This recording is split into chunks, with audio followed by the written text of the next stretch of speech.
Donc, juste pour nous permettre, parce que dans les derniers temps, on a eu des petits bouts de l'Évangile de Luc, mais on était, je dirais depuis début mars, on était un petit peu... il y a Yvan qui a fait un message dans Luc, mais ça fait donc quand même... on a eu un message sur un gros mois et demi, là, ce qui était sur l'Évangile de Luc. Fait que juste peut-être pour... je vais me permettre de lire les quelques versets qui sont avant le message, et ça va aussi un petit peu introduire. Ce matin, on va être dans Luc 6 à partir du verset 20, mais on va juste lire de 17 à 19. C'est pas affiché, fait que je me suis dit, excellent. C'est une bonne idée de pouvoir ouvrir nos Bibles. Autant sur papier ou sur téléphone, des fois, des fois, je me dis, je pense que je vais arrêter de les afficher, juste pour que les gens puissent tourner dans leur Bible. Ben, donc, 17. Ça dit, il descendit avec eux et s'arrêta sur un plateau où se trouvait une foule de ses disciples et une multitude de personnes de toute la Judée, de Jérusalem et de la contrée maritime de Tyr et de Sidon. Ils étaient venus pour l'entendre et pour être guéris de leur maladie. Ceux qui étaient tourmentés par des esprits impurs étaient guéris, et toute la foule cherchait à le toucher, parce qu'une force sortait de lui et les guérissait tous. Déjà, c'est juste pour nous introduire que déjà, on voit que deux types de personnes qui sont autour de Jésus, les disciples et la foule. Et on va voir que Jésus s'adresse particulièrement aux disciples dans le texte qu'on va voir aujourd'hui, mais juste se rappeler que après avoir choisi ses disciples, de ses disciples, les 12 qui vont devenir des apôtres, Jésus jette un regard sur tous ceux qui le suivent. On voit qu'il y a une foule. Jésus est suivi par cette foule. Il va les enseigner sur ce que ça signifie être vraiment un disciple. Ce matin, on va débuter ce qu'on appelle le sermon sur la montagne. Donc, toute la foule des disciples qui est rassemblée. Jésus va lui servir un discours qui est contraire à tout ce qu'on pourrait imaginer ou penser. Puis, je dirais tellement contraire à la logique humaine que même aujourd'hui, on lit ça encore et inévitablement, ça nous challenge. Si vous n'êtes pas challengé par ce texte-là, il y a quelque chose que vous êtes déconnecté.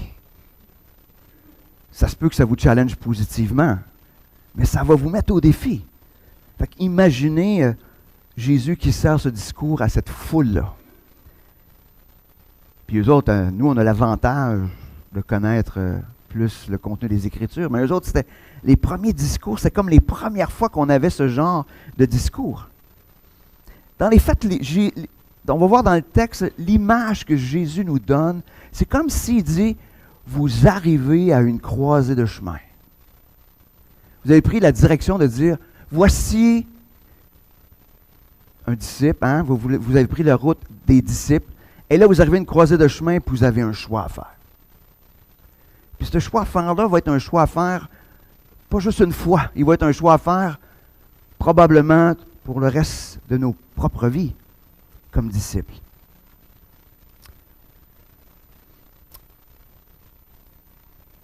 Matthieu, lui, dans son évangile, parce que le sermon sur la montagne, habituellement, on l'étudie dans l'évangile de Matthieu. Dans l'évangile de Matthieu, le sermon sur la montagne, il s'étire sur pas mal plus long que le sermon sur la montagne dans Luc. Dans Matthieu 5, 6, 7. Donc, 3 chapitres. Dans Luc, ça va être plus court que ça. Mais dans Matthieu, lui, dans son évangile, il donne 9 béatitudes ou 9 bénédictions. Tandis que Luc, il en donne juste 4.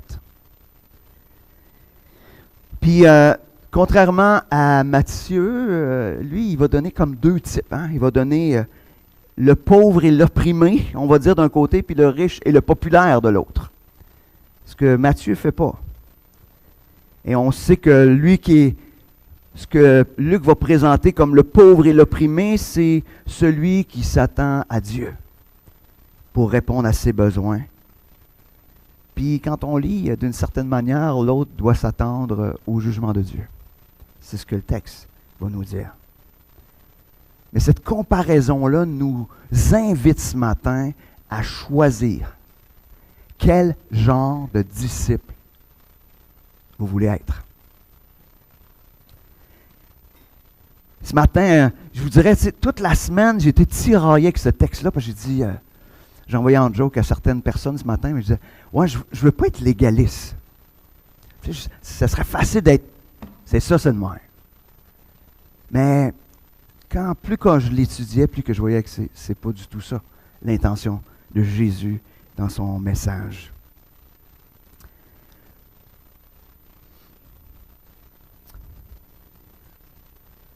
Les Écritures du début de la Genèse jusqu'à l'Apocalypse nous interpellent comme êtres humains à choisir entre la bénédiction et la malédiction, entre la vie et la mort. Ça a commencé dans le Jardin d'Éden. Hein? Il y avait un choix à faire. Tu manges-tu, si tu manges de l'arbre, de la connaissance du bien et du mal, tu ne peux pas. Il y avait des choix à faire. Des choix de vie, puis des choix de mort, ou des choix de bénédiction, ou des choix de malédiction. Et on retrouve ça partout, partout, partout. D'ailleurs, le salut, c'est un choix aussi, d'une certaine manière. Oui, on est appelé, on est élu, je ne veux pas embarquer là-dedans, mais il y a un choix quand même qui est là à faire. Et juste avant qu'on entre dans le texte, je trouve qu'il y a un passage qui ressemble un petit peu à ce qu'on va voir ce matin, qui est dans les psaumes, qui est le psaume 1, hein, qui nous parle à la fois de heureux et d'une certaine manière de malheureux. Fait que je vais juste lire en introduction le psaume 1. Heureux l'homme qui ne marche pas selon le conseil des méchants, qui ne s'arrête pas sur le chemin des pécheurs et qui ne s'assit pas sur le banc des moqueurs, mais qui trouve son plaisir dans la loi de l'Éternel et qui la médite, et qui médite sa loi jour et nuit. Il est comme un arbre planté près d'un cours d'eau, qui donne son fruit en son temps, et dont le feuillage ne se flétrit pas. Tout ce qu'il fait réussit. Il n'en est pas ainsi des méchants.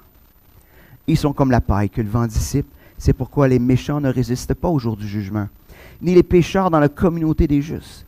Car l'Éternel connaît la voie des justes, et la voie des pécheurs mène à la perdition.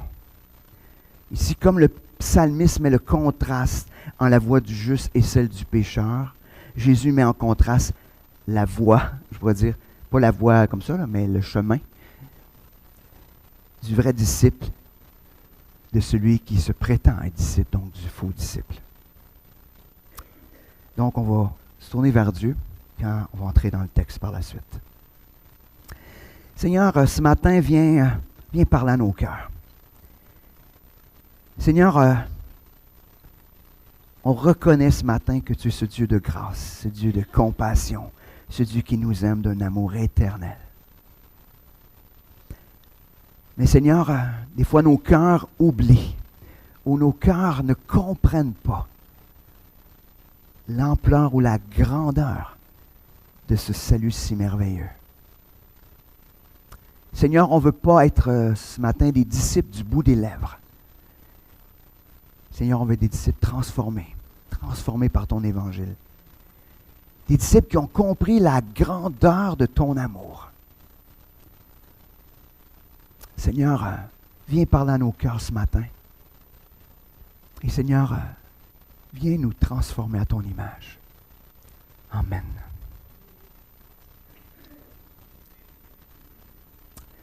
Donc, si je reviens, Jésus est entouré à la fois d'une grande foule et qui est composée de ses disciples, mais aussi j'appelle ça de watchers, hein, qui sont là pour venir voir, pour venir profiter. Ou des gens qui sont juste là parce qu'ils ont quoi à gagner. Il y a des disciples monétaires, ou je ne sais pas trop quoi, il y a des gains. On va être là parce qu'on a un gain à être avec lui. Puis il y en a qui sont des disciples. Fait qu'on a comme un petit peu il y en a qui sont là dans les faits juste pour... On veut voir ce que Jésus va faire. Alors, c'est spécial parce que le texte qu'on voit, ça dit, il tourne les yeux vers les disciples. Donc, tous ceux qui l'accompagnent depuis un certain temps, qui le reconnaissent comme étant, parce que si tu es un disciple, tu reconnais que Jésus est le maître. Donc, parce qu'un disciple, il suivait un maître. Donc, c'était ça. Et dans les faits, la question, il pose ce qui va sortir dans tout le texte, je pourrais le résumer juste avec ça. Il reste la vraie question. Il dit, me faites-vous confiance à 100%? Ou êtes-vous seulement ici pour profiter de la bénédiction? Me faites-vous confiance à 100% ou vous êtes ici pour profiter de la bénédiction? Puis cette même question-là nous interpelle aujourd'hui. Est-ce qu'on vient à Jésus en faisant 100% confiance? Est-ce que c'est facile? Non, non, c'est pas ça. Mais est-ce qu'on vient avec cette attitude de cœur de faire confiance à 100% à Jésus? Ou on est juste ici pour profiter de la bénédiction? Donc, débutons avec la première section qui parle d'être heureux ou soyez bénis. Luc 6, versets 20 à 23. Alors Jésus leva les yeux sur ses disciples et dit, « Heureux, vous qui êtes pauvres, car le royaume de Dieu est à vous. » 21, on continue, ça dit, « Heureux, vous qui avez faim, maintenant, car vous serez rassasiés. Heureux, vous qui pleurez maintenant, car vous rirez. Heureux serez-vous lorsque les hommes vous détesteront, lorsqu'ils vous chasseront, vous insulteront et vous rejetteront comme des êtres infâmes à cause du Fils de l'homme.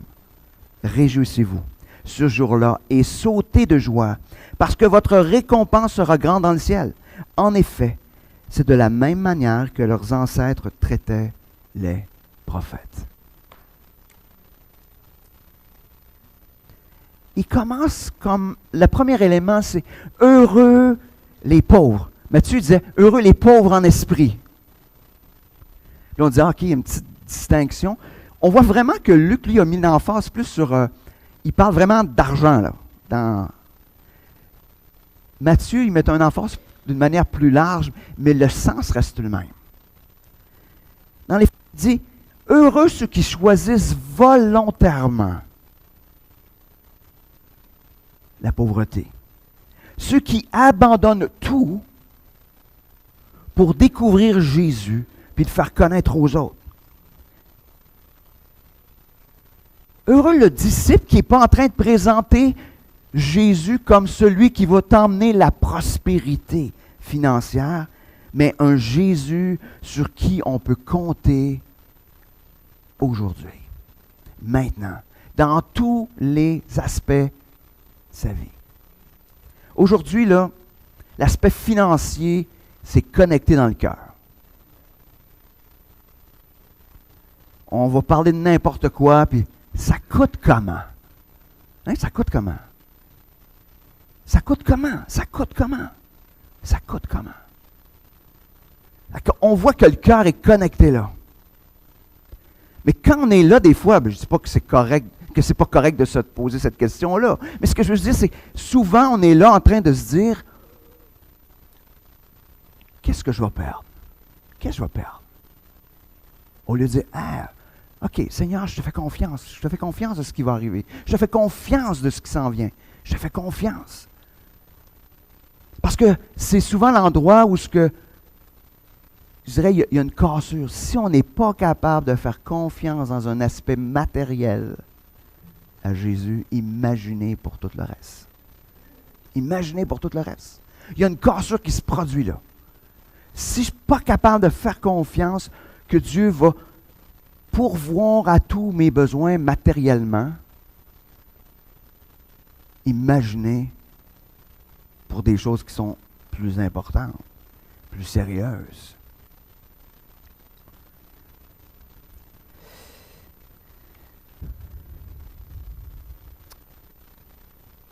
Luc, dans les faits, il met l'emphase sur la démonstration pratique du fait de reconnaître qu'on est pauvre en esprit.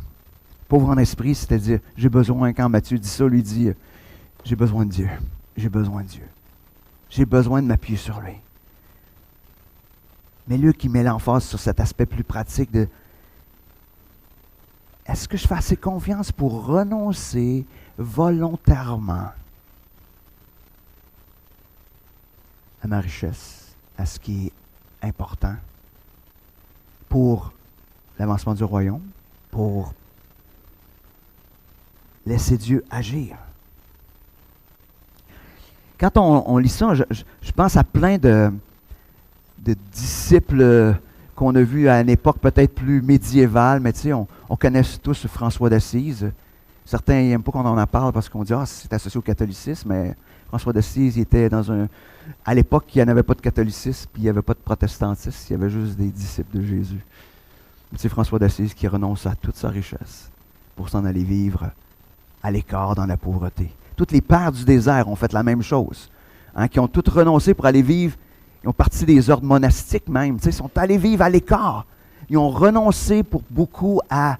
Je ne dis pas qu'il faut faire ça, là. Puis je ne suis pas en train de prôner un retour au monastère. Pas du tout. Ne vous inquiétez pas.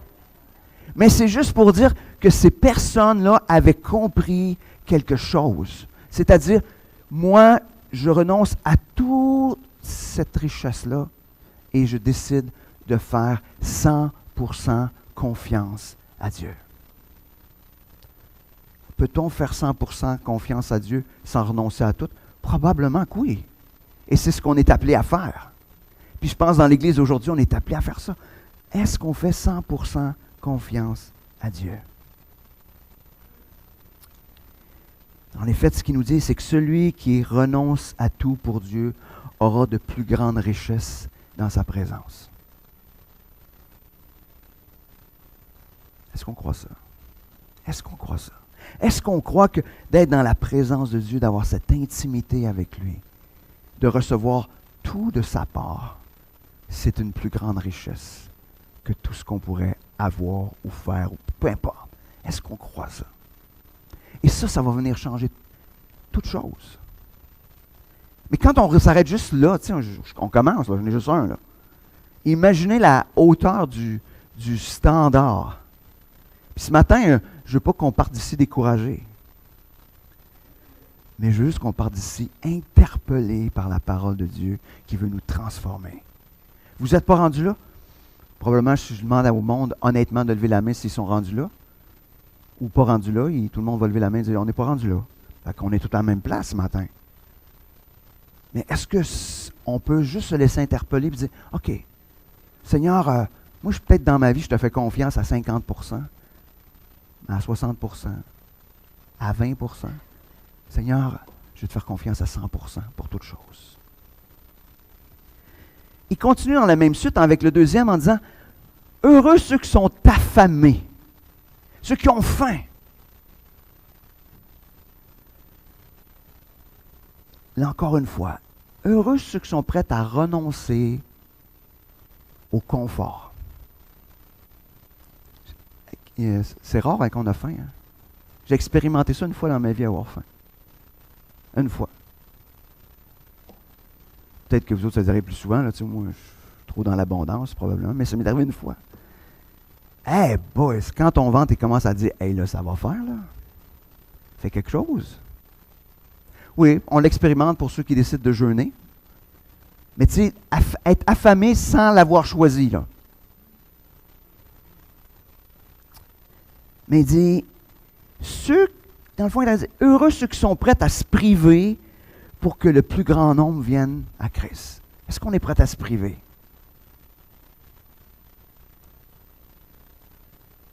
Dieu promet à tous ceux qui l'aiment qu'il va prendre soin de tous leurs besoins physiques, mais aussi spirituels.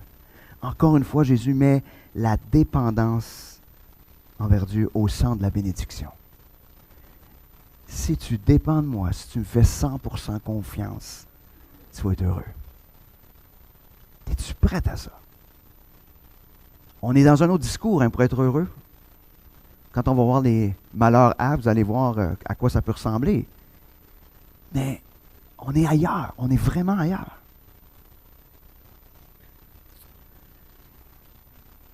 Ça ne s'améliore pas, hein, parce que toutes les bénédictions se rattachent à des affaires pas le fun. Hein? Vous avez vu jusqu'à date? Les pauvres, les affamés. Là, les tristes. Come on. Qui va être triste ce matin? Levez la main. C'est pas vrai, là. J'ai juste levé ma main, mais c'est pas vrai. Ça ne m'intéresse pas. Mais Jésus n'est pas en train de faire l'éloge de la tristesse. Mais il est en train de nous parler d'avoir un cœur sensible à Dieu. Il ne s'agit pas de n'importe quelle tristesse, mais des larmes qui sont répandues devant Dieu. Pour la venue de son royaume, pour le salut de ceux qui meurent sans Christ. Est-ce qu'on est triste? Est-ce qu'on est triste? Est-ce qu'on a ce genre de tristesse? Jésus promet de changer la tristesse du temps présent en joie. Il parle même de rire. C'est pas juste « je suis joyeux ».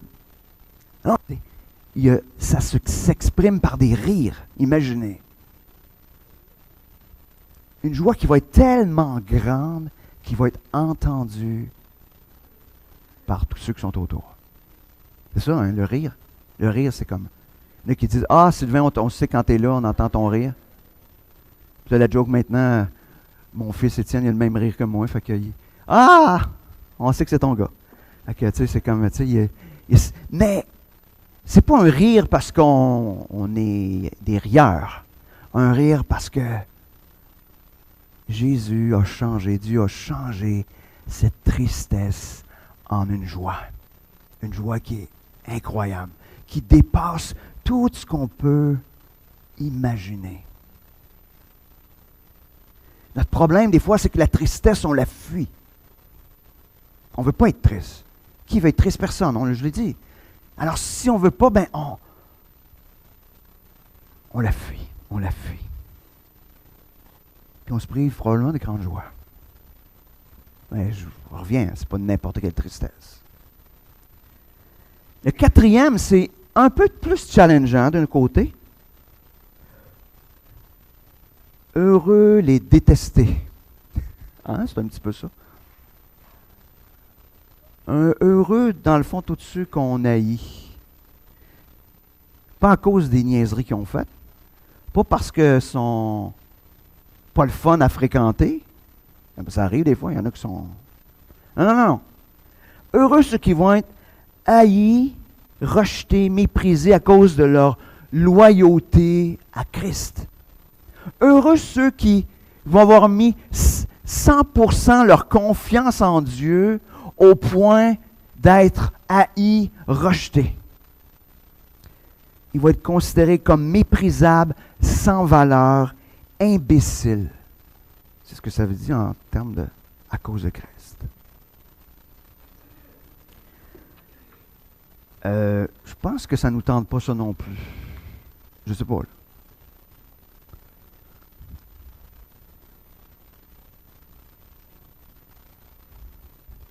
Quand dans le passage, il continue, il disait « à cause du Fils de l'homme ». À cause de Christ. Et ça vient mettre tout le sens aux bénédictions. À cause. Ces 4 choses-là, c'est à cause de Christ. Parce qu'en elle-même, il s'agit de 4 malheurs. 4 affaires pas le fun. Vous êtes d'accord? 4 affaires qu'on ne veut pas. Mais ces 4 malheurs ou 4 aspects difficiles de la vie deviennent des bénédictions à cause de Christ.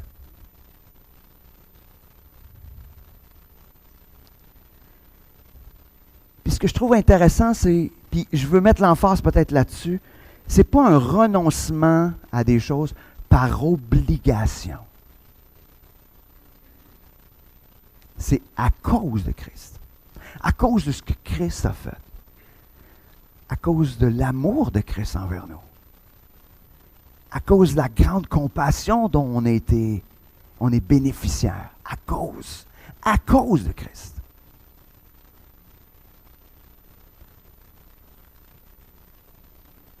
Mais parce qu'on a été aimé, il n'y a rien là. Il n'y a rien là. Ouais, mais là, oui, il n'y a rien là. Parce que c'est tellement plus grand ce qu'on a reçu et ce qu'on continue à recevoir que de renoncer à ces choses-là devient quelque chose de naturel.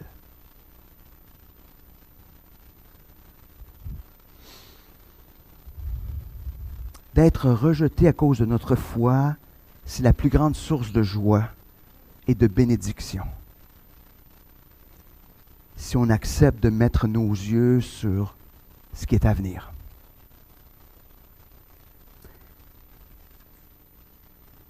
Aujourd'hui, on s'assure, même dans notre présentation de l'Évangile, d'être aimé.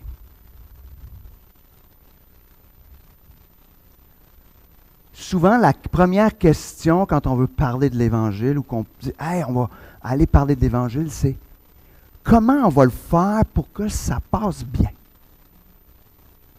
Comment on va faire les choses pour ne pas être rejeté, pour ne pas être étiqueté? C'est la première question. Qu'on devrait se demander, c'est « Seigneur, je veux que les gens ne te rejettent pas toi. » S'il faut que je sois rejeté pour qu'ils t'acceptent toi, c'est cool. C'est comme si c'est nous, tout à coup, qui est devant, qu'on ne veut pas être rejeté.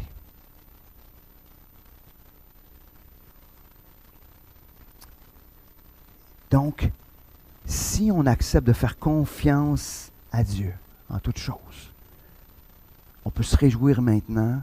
Même le texte nous dit qu'on peut sauter de joie aujourd'hui, sachant que la récompense va être plus grande dans le ciel. C'est intéressant parce que la preuve ultime que Jésus nous donne, c'est « Voici de quelle manière les prophètes de l'Ancien Testament ont été traités. »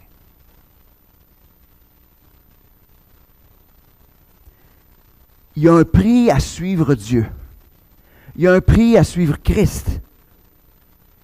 Puis Jésus le dit, qu'on va être traité de la même manière que lui. Il n'y a personne qui est plus grand que le maître.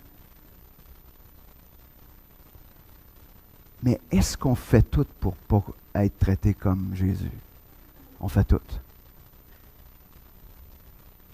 Ah, il ne me parle plus. Ah, ici. Je suis vraiment... on appelle ça donc... les gens me rejettent. Hey, c'est quelque chose, ils ne me parlent plus. Eh boy, on fait tout. Comment de fois, puis moi le premier, comment de fois je préfère me taire plutôt que d'être rejeté avec mon message non satisfaisant ou non à la mode. C'est fou, hein? Aujourd'hui, on est dans une époque où la jeune génération revient à Dieu. Puis, est-ce que c'est pas de notre faute? Mettons que non. Mais c'est vrai. Pourquoi? Parce qu'ils ont besoin d'entendre ce message. Imaginez, Dieu aime tellement le monde qu'il passe par-dessus nous autres. Pour que les gens viennent à l'Évangile. Non, je ne suis pas un reproche, mais je fais juste me regarder moi-même, tu sais. Puis on se réjouit de ce qui se passe, puis on devrait. Mais on devrait être triste de dire « Hey Seigneur, tu t'es pas servi de moi? » Pourquoi? Parce que je n'étais pas disponible, peut-être. En tout cas, pour moi. Donc, on ne sera pas différent de ce que les prophètes de l'Ancien Testament ont vécu si on veut faire confiance à Dieu. Donc, il va y avoir des renoncements, il va falloir endurer, persévérer jusqu'à la fin. Est-ce que ça te tente ce matin, cette vie de disciple-là? J'ai juste fait une première voie. Mais l'autre va être facile, hein, c'est juste l'inverse. Mais je me suis demandé, quand je regardais ces 4 aspects de la bénédiction, c'est est-ce que c'est ma réalité de vie de disciple à moi? Puis je suis obligé de dire, pas tous les jours, peut-être pas dans tous les aspects. Mais je ne vous dis pas ça ce matin pour vous dire, oh, le pasteur, il est pas mieux que nous autres. J'espère que vous avez des standards plus élevés que ça. C'est l'appel que Jésus fait à tous. Et on doit donc s'interroger là-dessus. On va regarder maintenant dans l'autre chemin ou l'autre route qui parle de malheur ou de malédiction. Ce qui est un petit peu triste, c'est que c'est malheur, mais c'est un chemin intéressant. Le chemin des malheurs est plus intéressant ou plus attirant que le chemin des bénédictions. Mettons que le jardin est plus vert là, en apparence en tout cas. Donc, on va lire versets 24 à 26. « Mais malheur à vous, riches, car vous avez votre consolation. Malheur à vous qui êtes comblés maintenant, car vous aurez faim. Malheur à vous qui riez maintenant, car vous serez dans le deuil et dans les larmes. Malheur lorsque tous les hommes diront du bien de vous, car c'est de la même manière que leurs ancêtres traitaient les prétendus prophètes. »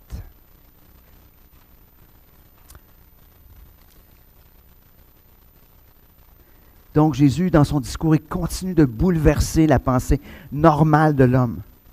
Parce que tout d'un coup, ce qui est méprisable devient source de bénédiction. Et maintenant, tout ce qui est mis de l'avant comme important est vu comme une source de bénédiction. Intéressant quand même. Puis, tu sais, Jésus aurait pu écrire ça en 2026. Là. Puis, ça aurait été dans le fit parfait. Il commence à parler de ceux qui sont riches. Est-ce que Dieu est contre la richesse? Là est la question. Oh boy, je dis qu'on répond vite là-dessus. Hein? Non! Non, on ne veut pas. Hein? Mais effectivement, Dieu n'est pas contre la richesse.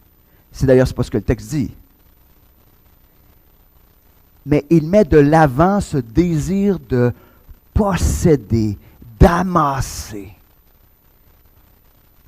Le riche ici est celui qui utilise sa richesse pour lui-même et non pour ce qui aura des retombées éternelles. Pourquoi? Parce qu'il dit à la fin, il dit, parce que ta récompense, tu l'as maintenant. Tu l'as sur terre. Ça te donne à rien. Parce qu'il fait pour lui. Alors la récompense, c'est le plaisir que tu en tires maintenant. Pas si vous savez, mais le plaisir qu'on tire de quelque chose, en général, n'est pas, pas long. Ça dépend. Je vais toujours me souvenir quand les enfants étaient jeunes et ils voulaient quelque chose à Noël. Tu sais. Ils veulent ça. Tu les achètes, ils jouent avec la boîte. Ils ne jouent pas avec la patente, ils jouent avec la boîte. Le plaisir avait été de très courte durée. Le sapin n'était pas démonté, qui était déjà avec la boîte. Mais, c'est des petites choses banales, mais dans notre vie, on pense que parce que je vais avoir ça. De toute façon, même les gens les plus riches, ils le disent eux-mêmes. Il n'y a comme pas de bout à ça. Tu t'auras beau tout posséder. Même si tu as 18 maisons, tu ne peux pas être à 18 places en même temps. Hein? Même si tu as un paquet de chars, c'est bien le fun, mais tu ne peux pas toutes les conduire en même temps.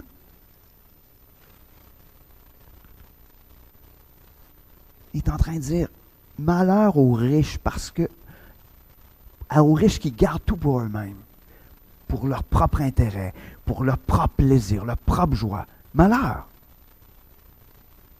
Et la question que ça nous interpelle, c'est qu'est-ce que nous faisons de ce que Dieu nous donne? Qu'est-ce que tu fais de ce que Dieu te donne? Est-ce que je le garde pour moi? Ou je le fais fructifier pour Dieu? Est-ce que je le garde pour moi? Et c'est toujours ça. Et ça, on a travaillé. C'est à moi. Non? J'ai travaillé. Même dans l'Ancien Testament, travailler à la sueur de notre front, j'ai travaillé fort. On suit moins aujourd'hui qu'on suait à l'époque, mais je l'ai gagné, c'est à moi. Mais Dieu t'a donné la capacité physique, la capacité intellectuelle. les opportunités qui sont ouvertes pour que tu aies cet emploi-là. Tout ce que Dieu maintient pour que tu puisses garder cet emploi-là.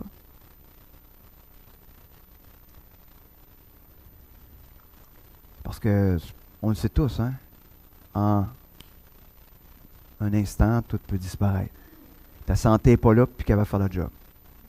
Perd telle capacité physique, puis capable de faire. L'usine ferme, puis de job. Tout peut disparaître en un instant. Alors, il ne faut jamais oublier, puis perdre de vue que la richesse ou l'abondance qu'on a, peu importe la richesse, hein, parce que des fois, on peut être, à certains égards, beaucoup plus pauvre que d'autres, mais on peut considérer pareil ce qu'on a comme une richesse précieuse qu'on garde pour nous-mêmes. Okay. Continuons. Rassasier. Hein, il dit, on a le lien avec l'aspect de la faim, ça veut dire, hein, comme on disait tantôt, on n'a pas appris dans notre société le manque. Hein, de manquer de quelque chose. Puis dans les fêtes, on ne veut pas manquer, puis on croit que c'est normal aujourd'hui de se mettre en premier plan. Aujourd'hui, dans notre société, c'est mis de l'avant, c'est pense à toi. Pense à toi. Les autres après. S'il en reste. Mais pense à toi. Pense à toi.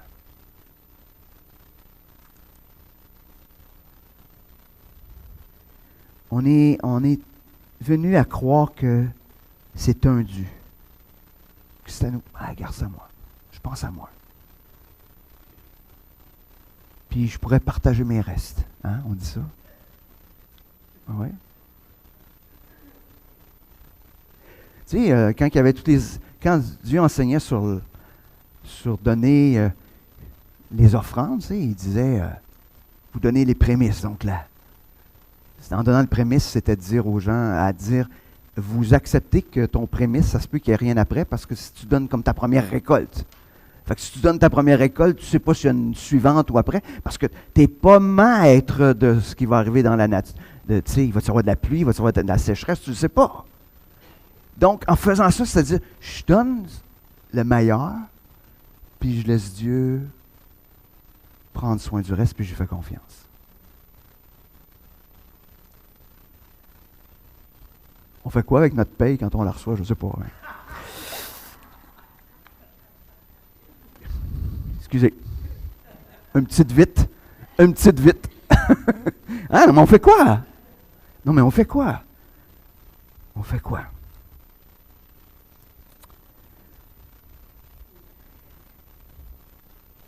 Donc, pour Jésus, d'être rassasié, c'est de vivre sa vie pour soi, de se priver de rien, d'utiliser l'abondance que l'on a pour notre propre intérêt, sans considérer le salut de ceux qui ne connaissent pas encore Christ.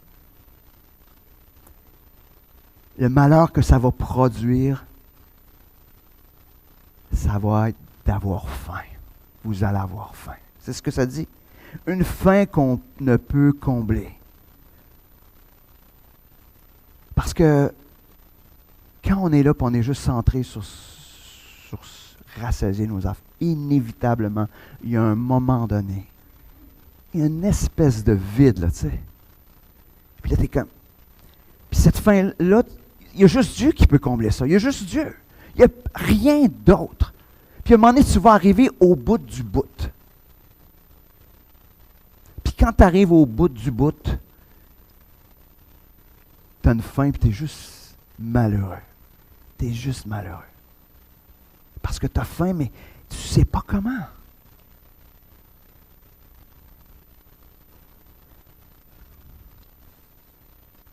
Ben, c'est un peu l'image, hein. Si tu décides de ne pas faire confiance à Dieu à 100%, puis que tu y fais juste confiance à 20%, ça veut dire que 80% que c'est toi qui t'arranges avec ça. As-tu un Dieu de 20%? C'est quand même 20%, c'est quand même pas pire. Même si c'est un Dieu de 50%. C'est déjà bon. C'est en comptant dessus de 50%. Dieu a dit qu'il est un Dieu jaloux, hein, qui ne veut pas partager sa gloire avec qui que ce soit d'autre. Troisième, Malheur à ceux qui sont dans la joie. Comment? Hey, Seigneur, on va être joyeux. N'est-ce pas la poursuite de tout être humain? La joie.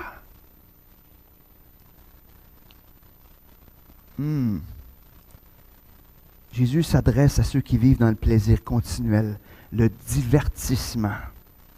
Ils ne vivent que pour faire la fête, cherchant continuellement leur plaisir. Ils oublient la réalité de la vie sur terre. Le texte y va loin en disant que celui qui vit dans le plaisir maintenant va être dans les larmes et le deuil à cause de tout ce qu'ils auront passé à côté. Moi, je suis fasciné de... Je fais des funérailles, donc je rencontre des gens, donc des fois les familles, mais des fois aussi les gens avant qu'ils décèdent. Puis, quand tu arrives à leur fin de vie, là, ils auront beau avoir eu tout. Ce qui les attriste le plus, c'est de découvrir que j'aurais dû investir dans mes relations. J'aurais dû investir là. Qui ont investi beaucoup de temps et d'énergie sur des choses sans grande valeur. Il y a des gens que je croise qui ont été dans l'abondance, qui ont été riches, puis ils meurent tout seuls. Ou ils meurent haïs de tous, parce qu'ils n'ont pas investi dans la vie de leurs enfants, avec leur épouse. Ils n'ont pas investi là. Ils ont investi dans toutes sortes d'autres affaires. Alors les larmes viennent là, en partie, en grande partie. Est-ce qu'on pourrait aller dire, les larmes, c'est parce que ces faux disciples-là seront des disciples qui seront condamnés à l'enfer? Je ne pense pas que le texte va jusque-là. Ce texte-là, vous pourrez décider que oui ou non. Mais je pense que Jésus met beaucoup plus l'emphase sur le choix à faire que sur la destination finale. Mais aussi, il nous interpelle en disant, « Hey, change de vie. Aie une vie qui est conforme à celle que ton maître t'appelle à vivre. »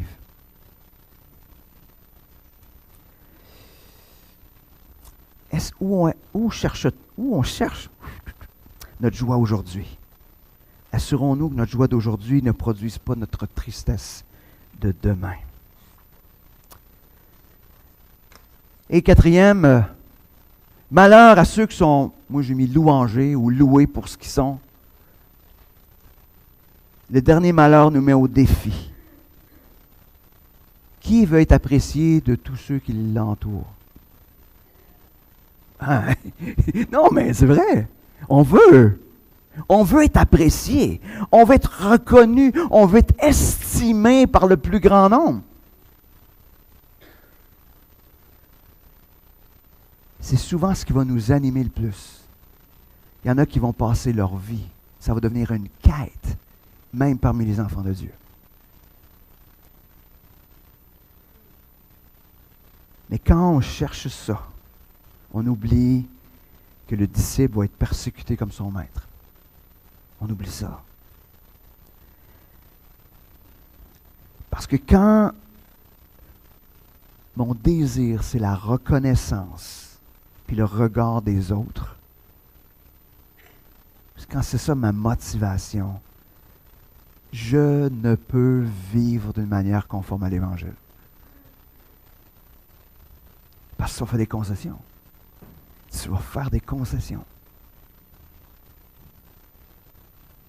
Puis sans le savoir, là. Mais on fait des concessions. Parce que, si je fais ça, peut-être que, OK. Là, je ne parle pas de... Je mets l'Évangile là, dans l'histoire. Là. Je ne suis pas en train de dire il faut faire tout pour se faire haïr de tout le monde. C'est pas ça que je dis non plus.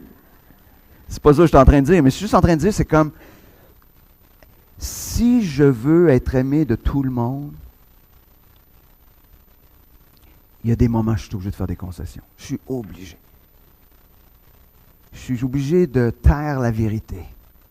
Je suis obligé de de faire des choix qui vont m'emmener dans des endroits que je ne devrais pas être. Juste pour être aimé et non rejeté. Et ça, c'est le défi là, majeur. Parce que c'est 100% humain de vouloir être apprécié. Tout le monde en veut ça. Mais faisons attention à ce que ça ne devienne pas l'élément qui va nous emmener à faire des concessions face à l'Évangile. Puis, l'avertissement est sérieux. Hein? Il dit, si on s'engage dans cette voie-là, notre vie de disciple ne vaut pas davantage que celle des faux prophètes.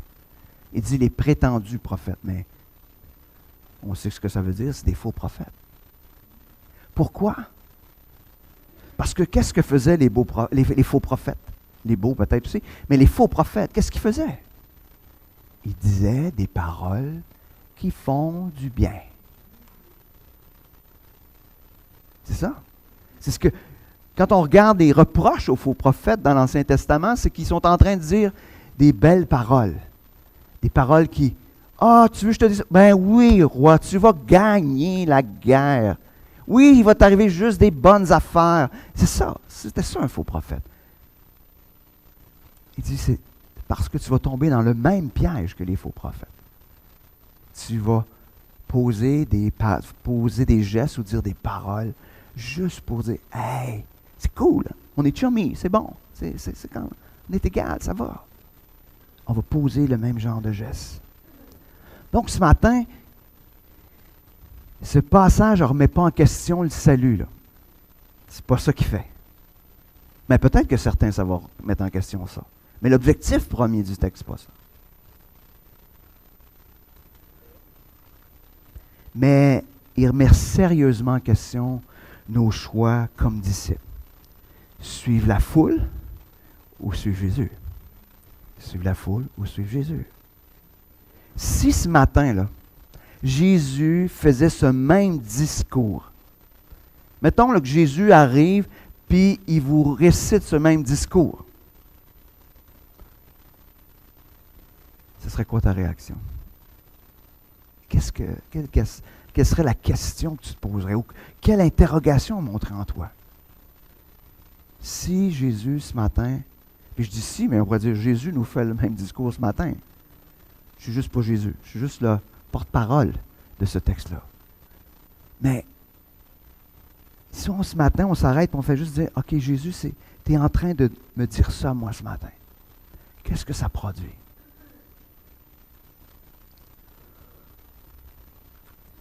Peut-être que ce matin, ça nous interpelle personnellement d'une manière où on se dit, je suis un disciple de Jésus. Peut-être qu'il y en a certains qui sont ici qui n'ont jamais été un disciple de Jésus. Qui sont ici un peu comme la foule. Je suis bien ici, c'est le fun. J'aime entendre tout ça. J'aime cette ambiance. Peut-être qu'il y en a qui sont là.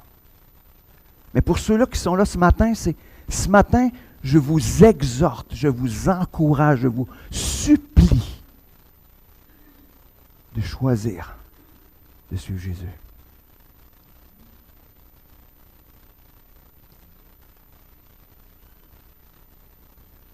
Quel aspect de nos vies ce matin ont peut-être besoin d'être transformés par la vérité de l'Évangile? Y a-t-il quelque chose à ma façon de voir, à ma façon de penser, ma façon d'interpréter ma réalité? Est-ce que je suis encore tellement attaché à tout ce qui est terrestre, puis que j'ai besoin de dire, Seigneur, je tiens fort là. Seigneur, viens briser ça. Viens briser mon attachement. Ça se peut. On va prier. Seigneur, ce matin, ton interpellation est tellement forte. Seigneur, dans nos cœurs ce matin, ça nous oblige à se poser la plus grande des questions. Est-ce que, Seigneur, on te fait confiance à 100%?